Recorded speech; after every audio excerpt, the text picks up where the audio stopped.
Hi everyone, so today we're going to talk about several interesting practice in Illustrator.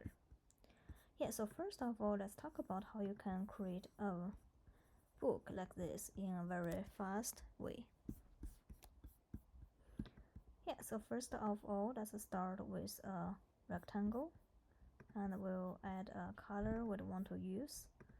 Then I'm going to use the curvature tool to drag a curve from left side and also another curve from the right side. So then I'm going to use the line segment tool, hold on the shift key to draw a line.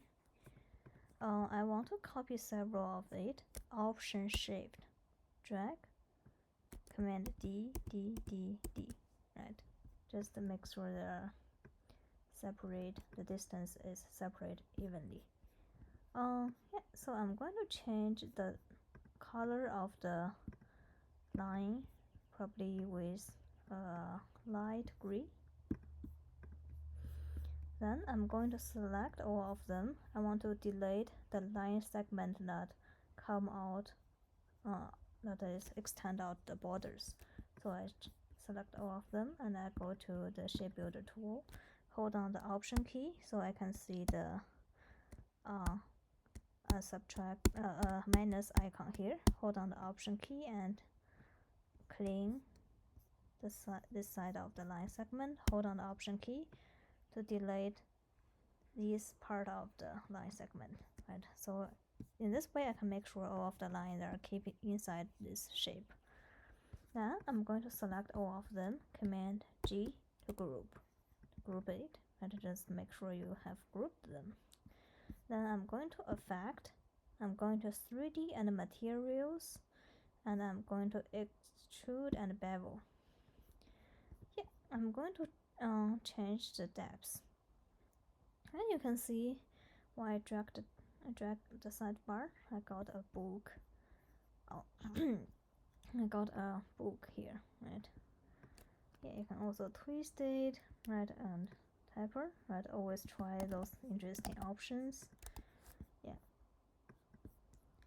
So this is extrude is a really interesting tool you can use if you want to create some 3D object in a really fast way. So then let's talk about how you can create a interesting effect for the tab. So for example, I just type a letter I want to use, and I'm going to object to expand the letter. So I got the vector art. Then I'm going to use the direct selection tool. I'm going to hold on the shift, select the anchor point at the top, select the anchor point below it, and just drag both and hold on option shift drag. Okay, just to make sure this part is a little bit confused. Yes, just make sure you select both anchor point and drag them togetherly. Then I'm going to apply with a gradient color. Right, click here, so you add a gradient fill color for the letter. Then we're going to effect, pixelate, and we're going to select the second one. Sorry, not the second one. Effect, pixelate, and the third one, right? So then from the preview, you can see, you can shrink the scale. So you can see you got effect like this, but you can change it into long lines. Right? Let's see what you can just go through this list until you get the effect you want. But I'm going to take long lines as an example, right? And then I can just click OK. So I can also click on the gradient from the toolbox, so I can drag on the sidebar. Just depend on how I want my creation to be look like.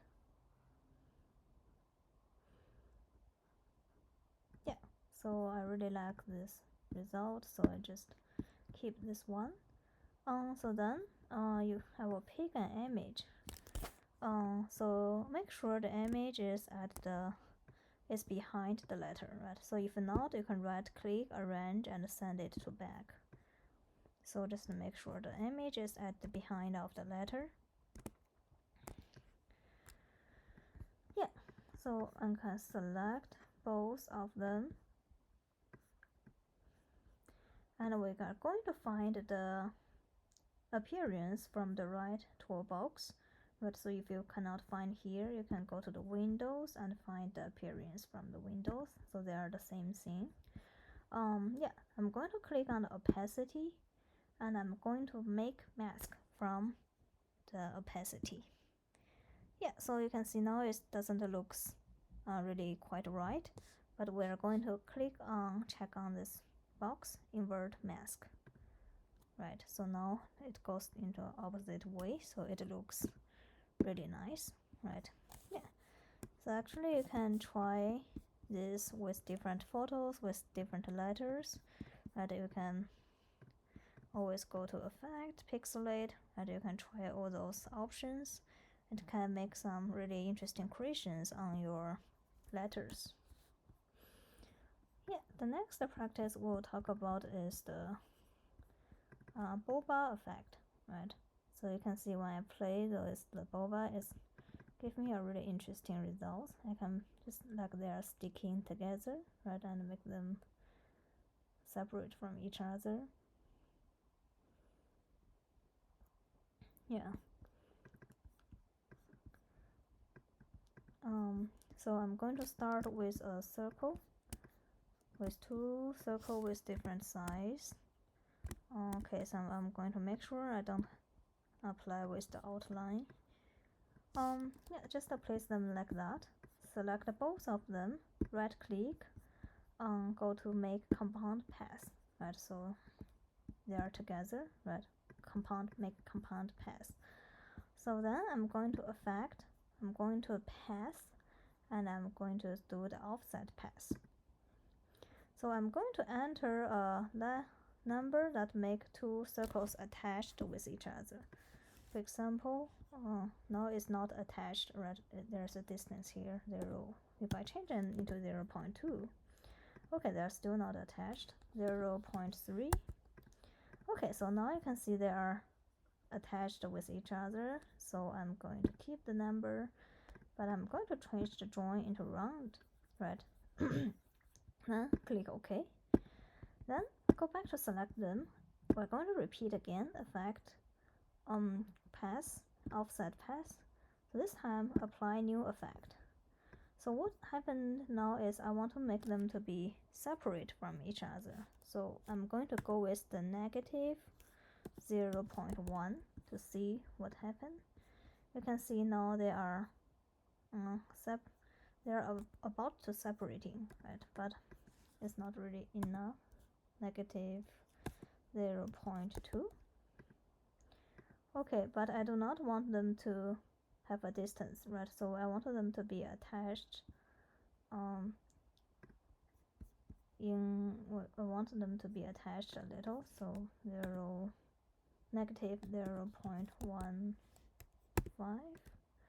Yes, I'm going to change the join into round, right? So this is the effect I want.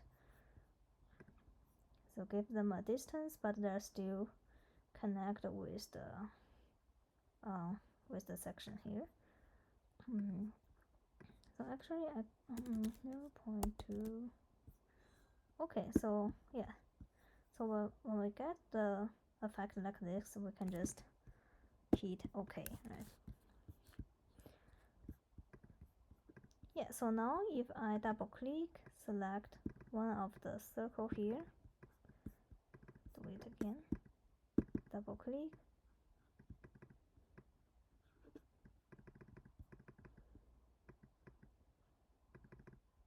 pick one of the circle and move it around. You can see I got a boba effect, right? It could be go inside and it can come out.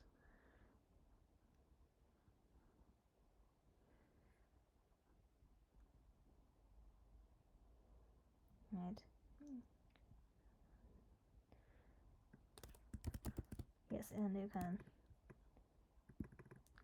get another creation. You can just copy with another one and play with them.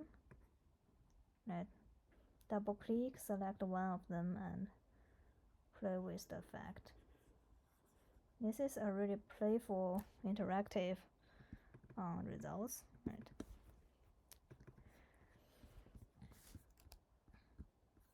Yeah, so these are several tools we want to introduce for this practice.